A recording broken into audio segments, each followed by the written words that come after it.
नमस्कार। आज के इस खास विश्लेषण में हम प्राचीन इतिहास और पौराणिक कथाओं के एक बहुत ही दिलचस्प पन्ने को पलटने वाले हैं। एक प्रोफेसर के नजरिए से आज हम उस नदी की बात करेंगे जो स्वर्ग और धरती को जोड़ती है। जी हां, हम बात कर रहे हैं गंगा की। हम वेदों और पुराणों में गहरे उतरेंगे और देखेंगे कि कैसे ये कहानी सिर्फ एक नदी की नहीं, बल्कि इंसानी अहंकार, अटूट समर्पण और कुरु वंश के पूरे इतिहास को एक नया आकार देने की कहानी है।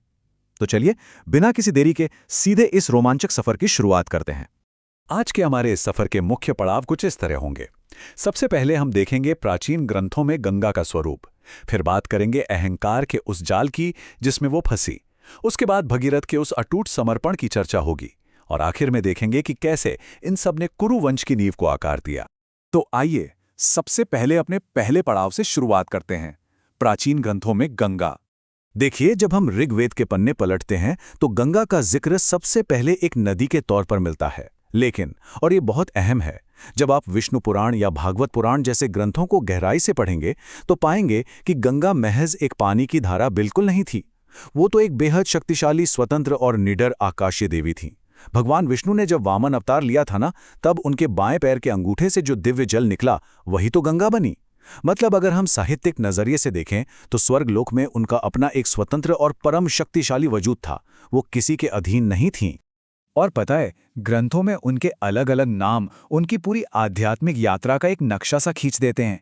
जैसे विष्णुपदी नाम को ही ले लीजिए, साफ है विष्णु के चरणों से उत्पन्न हुई। त्रिपथगा यानी वो जो तीनों लोकों में बहती हैं। फिर आता है भागीरथी, जाहिर जी बात है राजा भगीरथ के अथक प्रयासों से वो धरती पर आईं। और एक दिलचस्प नाम है जाह्नवी, क्योंकि महर्षि जन्नू ने गुस्से में उन्हें पूरा का पूरा पी लिया था। बाद में शांत होने पर अपने कान से उन्हें वापस निकाला। है ना कमाल की बात? हर एक नाम अपने आप में एक पूरा का पूरा इतिहास समेटे हुए है। अब हम अपने दूसरे हिस्से की तरफ बढ़ते हैं, जो है अहंकार का जाल। जरा इस आंकड़े पर गौर कीजिए, 60,000। ये कोई मामूली संख्या नहीं है। ये अयोध्या के शक्तिशाली राजा सगर के बेटों की संख्या है। अब हुआ यूं कि राजा सगर ने एक अश्वमेध यज्ञ किया और इंद्रदेव ने उनका घोड़ा चुराकर महर्षि कपिल के आश्रम में छिपा दिया। बस फिर क्या था, इन 60,000 बेटों ने गुस्से में आकर तपस्या में लीन महर्षि का घोर अपमान कर दिया। और नतीजा, महर्षि कपिल ने गुस्से में बस एक नजर भर देखा और वो 60 के 60,000 बेटे वहीं राख में तब्दील हो गए, पलक झपकते ही। अब बिना अंतिम संस्कार के ये आत्माएं तो युगों तक भटकने के लिए श्रापित हो गईं। ये एक बहुत बड़ा, कह सकते हैं, ब्रह्मांडीय संकट था, जिसे सुलझाने के लिए सिर्फ और सिर्फ गंगा के पवित्र जल की ही जरूरत थी। अब जब ये तय हो गया कि गंगा को धरती पर आना ही होगा, तो ब्रह्मा जी ने एक बड़ी चेतावनी दी। उन्होंने कहा कि गंगा का बहाव इतना तेज है कि धरती तो उसे सह ही नहीं पाएगी। इसे संभालने के लिए भगवान शिव को उन्हें अपनी जटाओं में थामना होगा। अब यहां आप अहंकार और उसके नतीजे का सीधा सीधा अंतर देखिए। बाईं तरफ देखिए, गंगा का अहंकार बिल्कुल 7वें आसमान पर था। उन्हें लगा, अरे मैं तो अपने इस प्रचंड वेग से शिव को भी बहा ले जाऊंगी। लेकिन दाईं तरफ देखिए, नतीजा क्या हुआ। भगवान शिव की जटाओं के उस भयंकर भूल भुलैया वाले जाल में गंगा ऐसी फंसी कि सालों साल उसी में उलझकर रह गईं। बाहर निकलने का कोई रास्ता ही नहीं। ये प्राचीन ग्रंथों में लिखा अहंकार और फिर उसके तुरंत बाद मिलने वाले विनम्रता के पाठ का एकदम सटीक उदाहरण है। अगर हम उनके नीचे आने के इस पूरे कालक्रम को देखें तो ये कुछ इस तरह है। पहले विष्णु के चरणों से निकलना, फिर ब्रह्मा जी के कमंडल में जगह पाना, और फिर सबसे अहम चरण, शिव की जटाओं में पूरी तरह से कैद हो जाना, ताकि उनका वो विशाल अहंकार टूट सके। जब गंगा का वो सारा घमंड शांत हो गया, जब उन्होंने विनम्रता अपना ली, तब जाकर कहीं शिव जी ने उन्हें धरती की भलाई के लिए 7 अलग अलग धाराओं में आजाद किया। सोचिए, ये पूरी की पूरी प्रक्रिया में कितनी बड़ी बात सिखाती है कि किसी भी महान काम को करने से पहले अपने अंदर के उस मैं यानी अहंकार को मारना कितना जरूरी होता है। इसी के साथ हम आते हैं इस विश्लेषण के तीसरे भाग पर, अटूट समर्पण की शक्ति। अब यहां एक और बहुत ही दिलचस्प संख्या है, 3। भाई, गंगा को स्वर्ग से धरती पर लाना कोई बच्चों का खेल तो था नहीं। राजा सगर के वंशजों को इस नामुमकिन से लगने वाले काम को पूरा करने में 1 या 2 में ही बल्कि पूरी 3 पीढ़ियां लग गईं। ये हमें क्या बताता है? यही कि ऐतिहासिक और बड़े बदलाव कभी भी रातों रात नहीं होते। उनके पीछे पीढ़ियों का लंबा संघर्ष होता है। आप इंसानी दृढ़ निश्चय की इस पूरी कड़ी को देखिए। पहली 2 पीढ़ियों की बात करें तो अंशुमान और उनके बेटे दिलीप ने सालों साल तक कठोर तपस्या की, पर बदकिस्मती से वो सफल नहीं हो पाए। फिर एंट्री होती है राजा भगीरथ की। भगीरथ का जो समर्पण था ना, वो बिल्कुल अलग ही स्तर का था।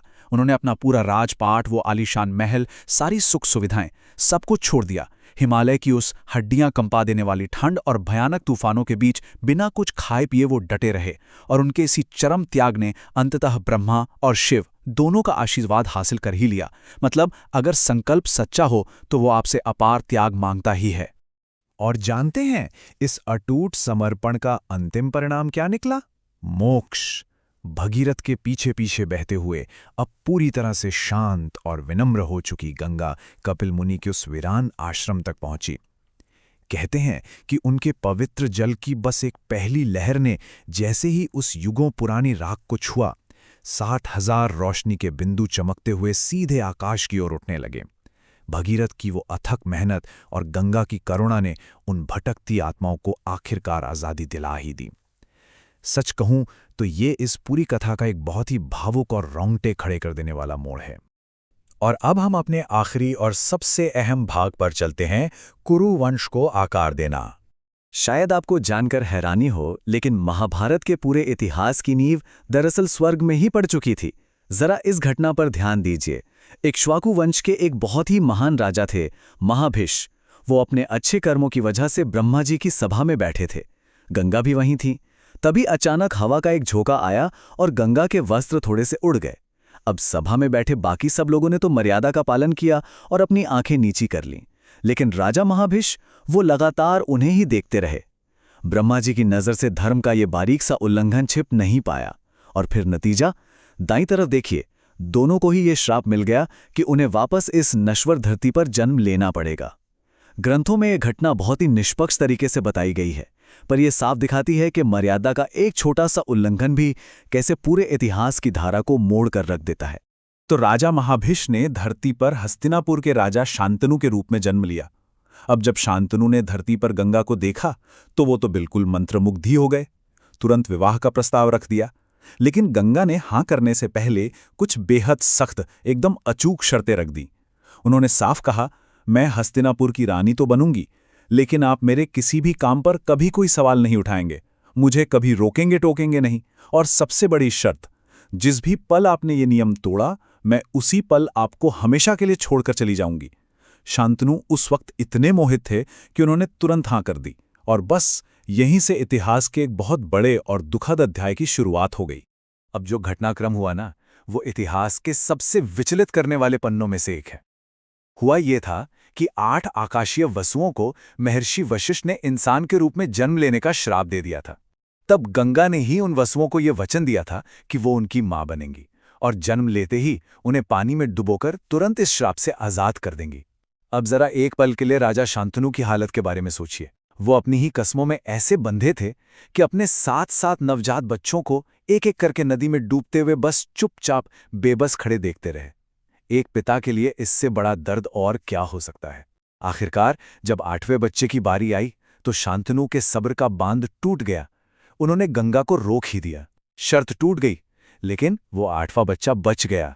अब चूंकि शर्त टूट चुकी थी तो गंगा तो चली गईं, पर वो उस 8वें बच्चे को अपने साथ स्वर्ग ले गईं, और यहीं से शुरू होती है उस बच्चे की जीवन यात्रा। उसका नाम रखा गया देवव्रत। गंगा ने उसे स्वर्ग में पाला पोसा, बड़े बड़े ऋषियों से ज्ञान दिलवाया और साक्षात भगवान परशुराम से शस्त्र विद्या सिखाई। फिर जब वो नौजवान हुआ तो गंगा ने अपना वादा निभाते हुए देवव्रत को एक अजेय उत्तराधिकारी के रूप में राजा शांतनु को सौंप दिया। और आपको तो पता ही होगा, यही वो देवव्रत था जिसने आगे चलकर अपने पिता की खुशी की खातिर आजीवन ब्रह्मचर्य की वो खौफनाक और कठोर प्रतिज्ञा ली थी। इसी भीषण प्रतिज्ञा की वजह से आज पूरी दुनिया उन्हें महाभारत के महान पितामह भीष्म के नाम से जानती है। सोचिए, गंगा के एक फैसले और शांतनु की एक टूटी हुई शर्त ने सीधे तौर पर कुरु वंश के सबसे प्रमुख और मजबूत स्तंभ का निर्माण कर दिया। हमारे इस पूरे ऐतिहासिक विश्लेषण का जो असल निचोड़ है वो इस एक लाइन में बहुत ही खूबसूरती से सिमटा हुआ है।